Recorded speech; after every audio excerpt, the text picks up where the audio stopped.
السلام علیکم، میں حکیم بشیر احمد آج جمعہ کے دن آپ لوگوں کو ایک جمعہ کا تحفہ دینا چاہتا ہوں۔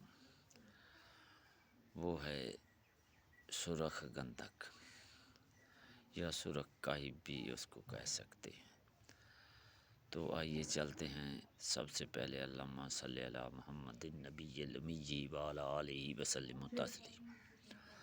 اللہم صلی علی محمد وعلی آل محمد کما صلیت علی ابراہیم وعلی آل ابراہیم انک حمید مجید۔ اللہم بارک علی محمد وعلی آل محمد کما بارکت علی ابراہیم وعلی آل ابراہیم انک حمید مجید۔ تو بھائیو، آپ نے کرنا کچھ یوں ہے، میرے نسخے کو خوب سوچ سمجھ کر آپ نے کرنا ہے۔ آپ نے نمک کا تیزاب اور شورے کا تیزاب یہ دونوں لینے ہیں، ایک ایک پاؤ لے لیں۔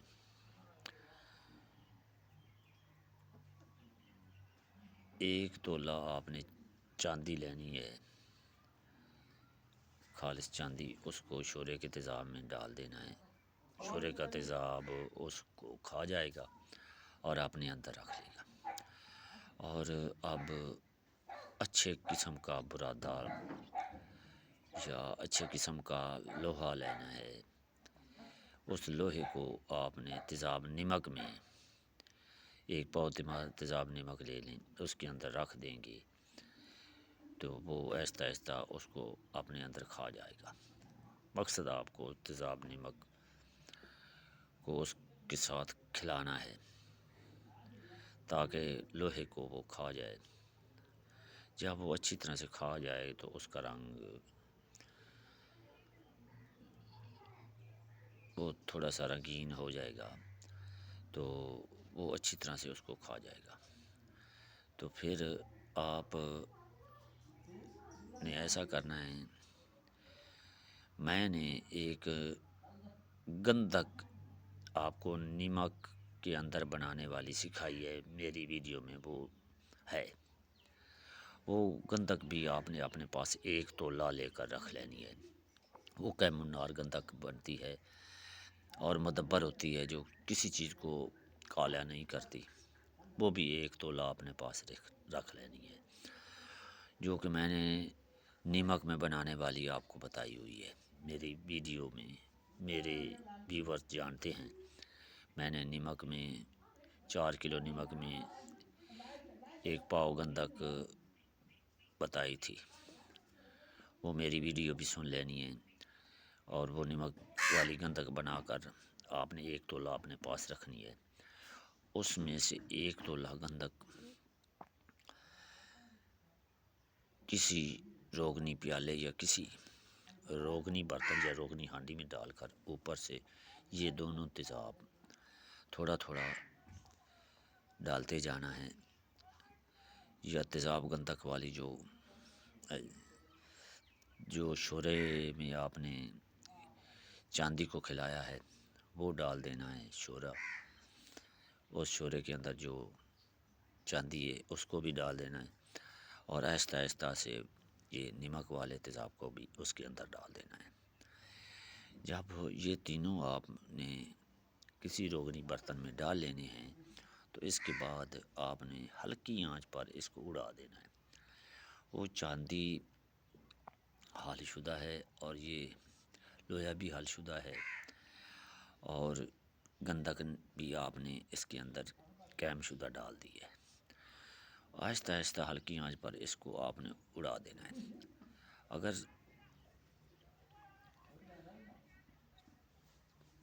اس کو ہلکی آنچ پر آپ اڑا دیں گے، اڑا کر خشک کر لیں گے، تو پھر اس کو جب آپ کھلی ہوا میں رکھیں گے تو وہ روغن ہونا شروع ہو جاتی ہے۔ آپ کو اس نے وہ اچھی طرح خشک کرنے کے بعد پھر آپ نے کیا کرنا ہے، آگے آپ نے ایک اور ترتیب دینی ہے۔ وہ ترتیب کچھ یوں ہے کہ آپ نے ایک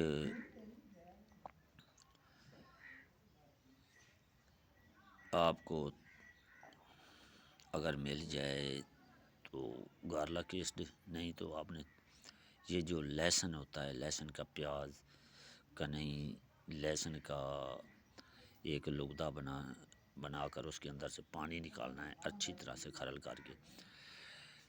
پاؤ لہسن کا جب آپ کھرل کر کے اس کے اندر سے پانی نکالیں گے تو کم از کم پانی تو ضرور ہونا چاہیے، وہ پانی لینا ہے۔ اس پانی سے کھرل کر کے اس جو چاندی اور لوہا دونوں اور گندھک وغیرہ بنے ہیں، اس کے ساتھ کھرل کر کے اس کی ٹکی بنا کر آپ نے 1 کلو اوپلوں کی روغنی برتن میں آنچ دینی ہے اور بے دودھ آنچ دینی ہے، اچھی طرح سے خشک کر کے۔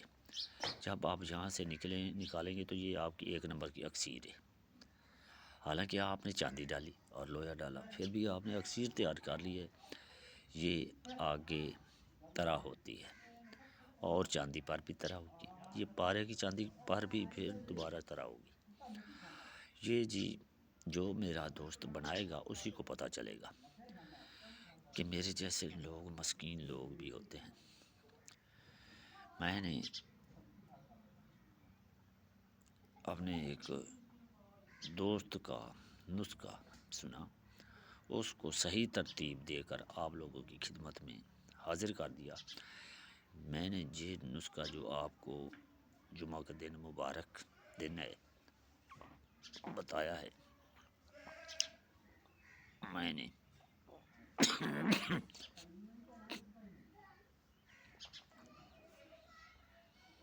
اس نسخے کی تصدیق کر لی ہے۔ آپ بنائیں اور فائدہ اٹھائیں اور مجھے دعا میں یاد رکھیں۔ السلام۔ آپ کا بھائی حکیم بشیر احمد، یوٹیوب چینل کیمیا حکمت بشیر احمد۔ آخر میں پھر الصلاۃ والسلام علیک یا رسول اللہ وعلی آلہ و صحبہ یا حبیب اللہ۔ جو لوگ اللہ اور اللہ کے رسول پر ایمان رکھتے ہیں وہی، اور جو لوگ اللہ کے نبی سے محبت نہیں رکھتے وہ اس نسخے کو نہ کریں۔ یہ صرف میرے رسول خدا محمد مصطفیٰ سرکار دو عالم کے نام کا صدقہ ہے۔ خدا حافظ۔